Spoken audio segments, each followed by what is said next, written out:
Refletindo com a Bíblia, quarta-feira, 30 de abril de 2025. Que a paz de nosso Senhor Jesus Cristo esteja conosco. Pedimos também para que o Espírito Santo venha nos iluminar, venha conceder a vossas graças, a vossa misericórdia, o vosso dom, o dom do discernimento, o dom da ciência, para que então a gente possa viver esse momento com a palavra de Deus sobre a luz do Espírito Santo. Vamos também iniciar com esse livro também, aos sacerdotes filhos prediletos de Nossa Senhora, e a gente vai iniciar com ele. Vós também gerais o meu filho Jesus. 24 de dezembro de 1977, Noite Santa. Na página 256 em diante do livro da 28ª edição. Meus filhos prediletos, inclinai-vos comigo sobre esta manjedoura, onde o meu filho recém-nascido ainda treme de frio e solta vágidos de pranto. Adoremos-lo juntos, porque é o verdadeiro Filho de Deus. Vós sois os meus prediletos, porque sois os seus sacerdotes. Recebeste um poder que vos torna muito semelhante à vossa Mãe Celeste. Quando celebrais a Santa Missa, vós também gerais o meu Filho, Jesus. Jesus torna-se realmente presente na hóstia consagrada por meio da palavra dos sacerdotes. Se não fosse vós, meus filhos prediletos, o meu filho não poderia se tornar presente no sacramento da Eucaristia. Na Eucaristia, Jesus está verdadeiramente presente com o seu corpo, com o seu sangue, com a sua alma, com a sua divindade. Vós, sacerdotes, renovais a realidade deste seu nascimento ao tempo. Ainda hoje, esta sua vinda acontece, tal como então no mistério. Naquela altura acolheu-o uma gruta, agora acolhe-o a pedra de um altar. As ternas feições de um menino velavam então a sua divindade. Agora é a cândida aparência do pão que o esconde. Mas tal como então no pequeno menino, assim agora na hóstia consagrada, está realmente presente o Filho de Deus. Nesta noite santa, o meu coração de mãe é novamente dilacerado ao ver como até entre os sacerdotes se difundem dúvidas sobre a divindade, a divina presença do meu Filho Jesus no mistério da Eucaristia. É assim se propaga a indiferença para com o sacramento eucarístico, que se extingue e a adoração e a oração, e aumentam cada dia os sacrilégios por parte de quem o recebe em estado de pecado mortal. Infelizmente, também entre os sacerdotes aumenta o número daqueles que celebram a Eucaristia e já não crerem mais. Alguns deles negam a presença real do meu Filho Jesus. Outros limitam-na unicamente ao momento da celebração da Santa Missa. Outros ainda reduzem-na a uma presença apenas espiritual e simbólica.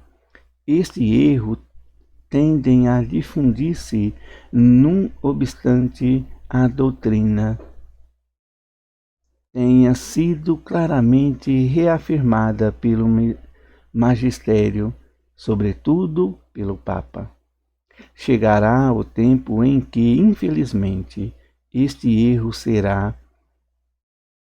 seguido ainda mais na Igreja, quase se apagará o perfume da adoração e do santo sacrifício. Chegará assim ao cume aquela abominação da desolação que já entrou no templo santo de Deus. É por este motivo que quero recolher nesta noite santa no meu coração imaculado todos os meus filhos prediletos, espalhados por toda a parte do mundo. Convido-vos a inclinar-vos comigo sobre o altar, onde também vós gerais Jesus no mistério eucarístico. Adorai-o comigo enchei-o de amor, comigo consolai-o, comigo agradecei-lhe, comigo reparai as ofensas, o gelo e a grande indiferença de que está rodeado. Comigo defendei-o com a vossa vida, pronto a dar por ele o vosso sangue. Assim, nesta noite profunda, por meio de vós, Jesus voltará a iluminar este mundo que o seu amor misericordioso ainda quer salvar.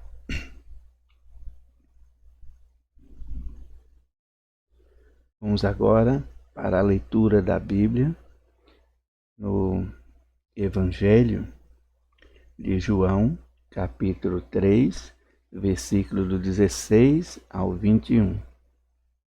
De fato, Deus amou tanto o mundo que deu o seu Filho único, para que todo o que nele crê não pereça, mas tenha a vida eterna.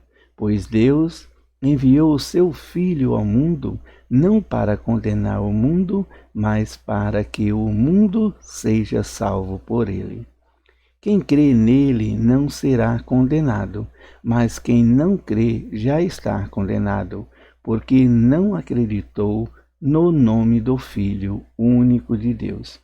Ora, o julgamento consiste nisto: a luz veio ao mundo, mas as pessoas amaram mais as trevas do que a luz, porque as suas obras eram más, pois todo o que pratica o mal odeia a luz e não se aproxima da luz, para que suas ações não sejam denunciadas. Mas quem pratica a verdade se aproxima da luz, para que suas ações sejam manifestadas, já que são praticadas em Deus. Palavra da nossa salvação. Então, neste momento, a gente vai aí viver um momento de refletir.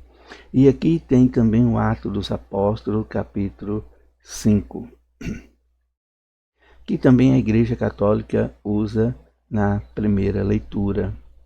E é nesse momento que a gente vai interagir também com a leitura do livro.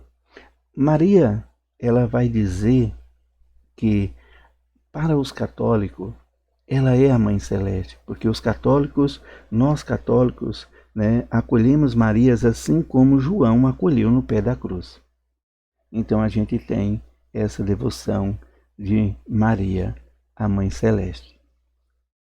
Então Maria ela vai dizer que a Igreja Católica ela tem um papel muito importante sobre os sacerdotes de dar continuidade, de trazer Jesus no pão e no vinho, porque não é uma simples ceia, mas é o próprio sacrifício de Jesus. É Jesus ali presente, porque ele mesmo instituiu. Ele mesmo mostrou, ele mesmo caminhou com os discípulos e ele mesmo disse para, para todos abertamente que quem comer da sua carne e beber do seu sangue terá a vida eterna. Foram palavras bastante duras, né, para aquele povo que o abandonou e somente ficaram os 12 apóstolos. Mas Jesus, ele ainda com os 12 apóstolos, ele institui, ele ergue o pão, ele dá graças, ele benze, e ele dá aos seus discípulos dizendo: tomai e comei, este é o meu corpo que será entregue por vós. E depois ele toma o vinho, o cálice, e depois também faz a mesma coisa. Aí ainda ele entrega dizendo: este é o cálice do meu sangue, o sangue da nova e eterna aliança. Fazer isso em memória de mim. Então, Maria ela vai dizendo para a Igreja Católica que Jesus está na Eucaristia, corpo e alma, sangue e divindade. Ele está presente. Foi também na passagem dos discípulos de Emaús, onde o próprio Jesus, ressuscitado, ao partir o pão, então ele desaparece ali na presença dos discípulos de Emaús. Quer dizer que a presença dele está real no pão e no vinho. Então a gente vai percebendo que a Igreja Católica, ela tem e agora está vivendo momentos bastante difíceis, porque nem todos acreditam nisso, nem mesmo os católicos estão acreditando mais que Jesus está na Eucaristia. Então Maria vai dizendo que vai chegar um tempo de que a igreja ela vai ser não somente perseguida, mas ela vai ser desacreditada por muitos e até mesmo por padres. Ela mesma diz. Ela mesma está dizendo aí na sua mensagem. E a gente pode ter isso como certeza, que tem padre que não aceita, né, a Eucaristia como um verdadeiro banquete que veio dos céus. Assim como o próprio Isaías vai dizer, o banquete, venha comer de graça, beber de graça, né? Então é esse banquete. Então acredita, tem uns que acreditam que é apenas simbólico, é apenas uma simbologia do banquete do céu, mas não é uma simbologia, é uma real presença de Deus. Assim então a gente pode também compreendendo que tem muitos que estão assim de uma maneira desacreditada, que tem as doutrinas da igreja, que não pode comungar em pecado mortal, e muitos estão comungando. Então assim a gente está vivendo de uma maneira desacreditando no próprio Jesus, na própria palavra de Jesus Cristo. E aqui no capítulo 5 do Atos dos Apóstolos, a gente vai ver isso acontecendo. Quando tem um homem, né, Ananias, e a sua mulher Safira, acho que é Safira, se não me engano, esses dois casais, eles veem que todos os apóstolos, todos que ali tiveram junto, tiveram assim unido, tudo ali aquelas pessoas estavam realmente vivendo a palavra de Jesus, onde que os pássaros do campo não plantam, não semeiam, não juntam, não colhem, mas não morre ali de fome. O Senhor sempre vai alimentar, e também os lírios do campo. Então, eles estão vivendo esse momento de acreditar verdadeiramente no Senhor, colocar toda a sua confiança no Senhor. Mas então chega esse casal, eles começam a desconfiar.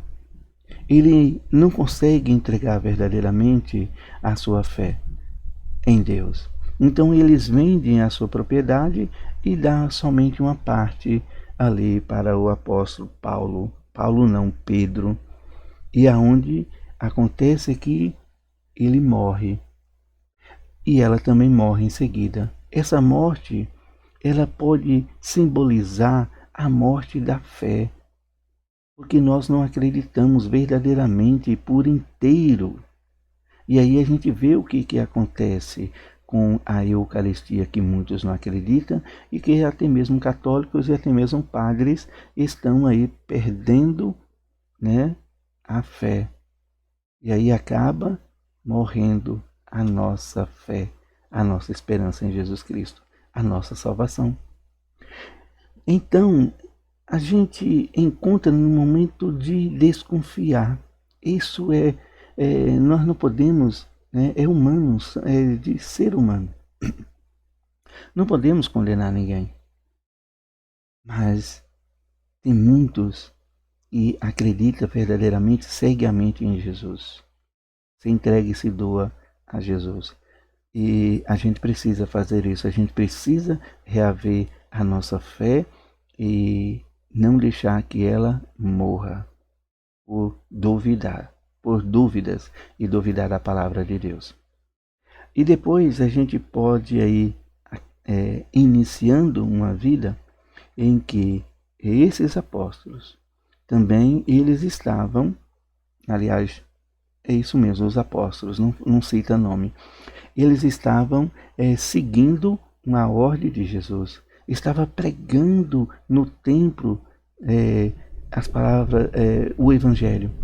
Mas enfim, o que aconteceu, os grupos dos saduceus ali, dos doutores da lei, aliás, dos doutores da lei, dos mestres da lei, dos sumos sacerdotes, eles não queriam que eles pregassem, então já começaram a proibir, porque eles pregavam e eles diziam que eles mataram Jesus e que esse Jesus era o Filho de Deus. Então, muitos ali tinham uma grande admiração, mas não aceitava que Jesus era o Messias. Por mais que eles pregavam, por mais que aquela numeração de gente que ali se juntava para ouvir a palavra, mas somente os convertidos que estavam ali, que tinham fé, que acreditavam. Mas tinha muitos ali que não acreditavam. E aí vem a passagem do Evangelho. Aqueles que estão nas trevas, continua nas trevas, porque conhece o seu erro, sabe dos seus erros, mas quer continuar no seu erro. Não quer viver uma vida nova, não quer ter uma conversão, não se entrega à conversão. E assim vai vivendo nas trevas. E o próprio Jesus, ele vai ensinando que o próprio julgamento ali no Evangelho vai ensinar que o próprio julgamento é aqueles que querem viver nas trevas. É aqueles que não aceitam Jesus como seu Salvador. Então, é que já está condenado. Então é preciso a conversão.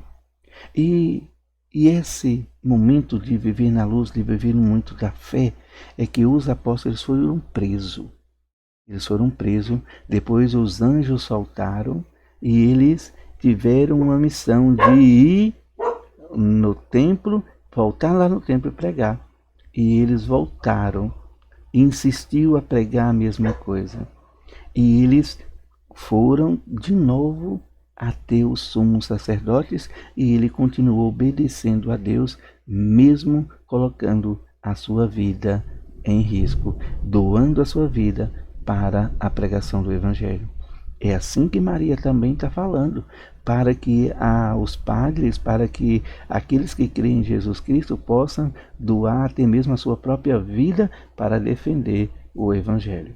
Eu vou colocar aqui um pastor, um áudio de um pastor que vai falar, a respeito da luz, a respeito desse caminhar com o próprio Jesus, sobre o Papa Francisco. E que a gente não caminha com a igreja, a gente sempre não está junto, não caminha junto. Mas esse pastor descobriu coisas que eu ainda não sabia. Vamos então ouvir esse áudio, que ele vai nos ajudar a compreender que mesmo ele não sendo da religião católica, ele tem, assim, muito respeito, ressaldo pelo Papa Francisco. Vamos ouvir. O segredo do cristianismo do Papa Francisco foi revelado pelos sapatos dele no funeral de ontem.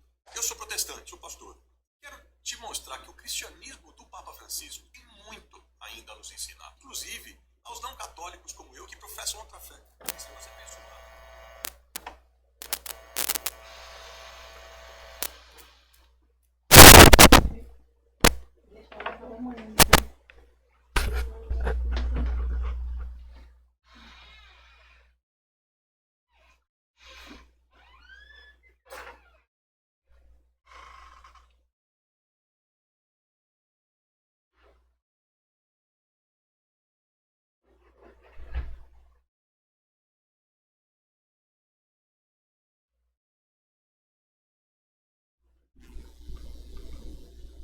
Tive aqui um probleminha, mas vou já resolver esse problema. o segredo do cristianismo do Papa Francisco foi revelado pelos sapatos dele no funeral de ontem. Eu sou protestante, sou pastor. E quero te mostrar que o cristianismo do Papa Francisco tem muito ainda.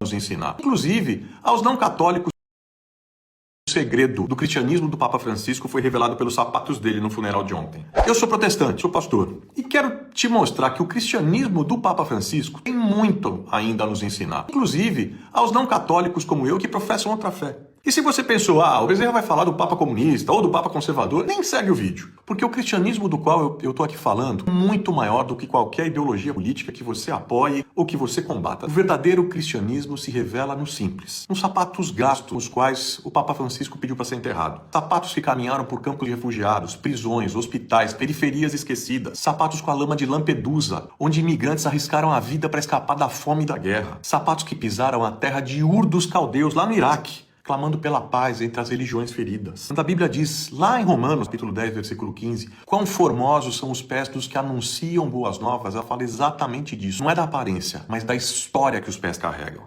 E o Francisco entendeu tudo. Os pés que anunciam o evangelho se gastam, se sujam, se cansam, porque foram até onde o amor precisava chegar. E o que dizer do relógio dele? Ele usava um Swatch simples, de $55. Ele fez a doação em leilão, foi vendido por mais de $56 mil, que acabaram destinados para financiar bolsas de estudo para garotos sem condições de pagar a universidade. Ou então o que falar da Harley Davidson, que ganhou e vendeu, revertendo todo o dinheiro para reformar um abrigo que acolhe moradores de rua lá em Roma.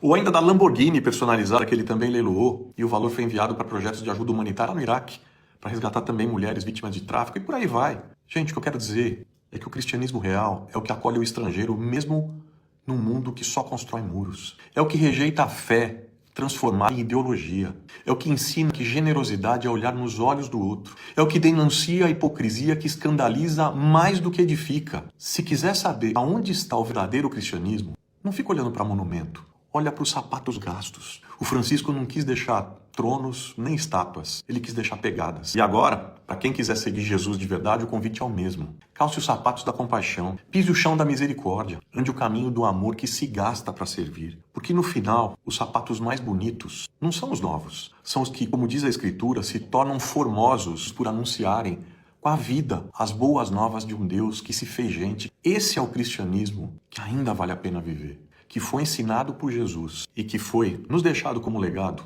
por Francisco, em seu último gesto, no seu enterro, por Bergoglio. Obrigado, Bergoglio. Então tá aí esse momento, né, para que a gente possa viver o momento de ser filho da luz e de ser também e não ser filho das trevas. Aí a gente vai compreendendo como a gente deve viver, como a gente deve sentir o verdadeiro Deus, o verdadeiro sentido da nossa vida, o verdadeiro sentido de ser cristão. Buscar em Cristo um caminhar e um caminhar de misericórdia. Se você chegou até aqui, se você gostou, deixa o seu joinha e o seu comentário. E se você não for inscrito, se inscreve no canal, para que a gente possa mais ter esse vínculo de amor e de fidelidade com a palavra de Deus e caminhar nas pegadas de Cristo.